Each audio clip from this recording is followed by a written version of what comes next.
Meanwhile, Milton is already dubbed one of the most intense storms in the Atlantic. It's making its way over warm waters in the Gulf of Mexico, and it's expected to make landfall in Florida tomorrow. Now, as we mentioned, residents and emergency crews there are scrambling, still reeling from the damaging effects of Hurricane Helene. Joining us now live from Miami is Dr. Michael Brennan, the director of the National Hurricane Center. Good morning, Michael. Thanks so much for being with us.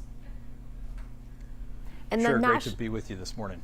Thank you so much for being with us. The National Weather Service in Tampa posted some powerful words. They said that Milton stays on course. If it's to stay on course, this could be the strongest hurricane facing Tampa Bay in over a century. So what do you expect the aftermath to look like in the days after the storm passes?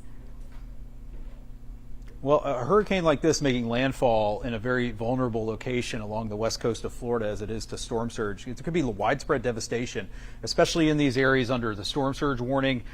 Tampa, St. Petersburg, Clearwater, Sarasota, even hundreds of miles to the south, there's still the potential for significant life-threatening inundation. But in particular, in this area we see in purple right here, Tampa, St. Pete, Clearwater, down to Sarasota, expecting somewhere in this area to get 10 to 15 feet of inundation above ground level. That includes all the way up into Tampa Bay. Not just a barrier island problem, but that Gulf of Mexico water being pushed up onto normally dry ground is really the potential for widespread devastation, structural damage, and again, that's why people are being asked to leave these areas by local officials.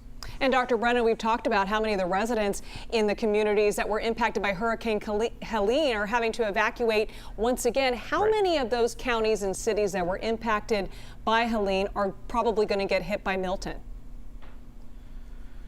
Well, there was significant storm surge inundation well up into the Big Bend region, places like Cedar Key, down through the Tampa area where they had up to as much as 7 or 8 feet of inundation, and even farther south. So the highest surge is likely to be in that region again this time. So again, these places are very vulnerable. There's lots of debris around. There's already structural damage, the destruction of dunes and other things that can help sort of dull the impact of the storm surge. There's really not much left to stop it this time. And so that's going to, again, raise that risk of life-threatening inundation in this area.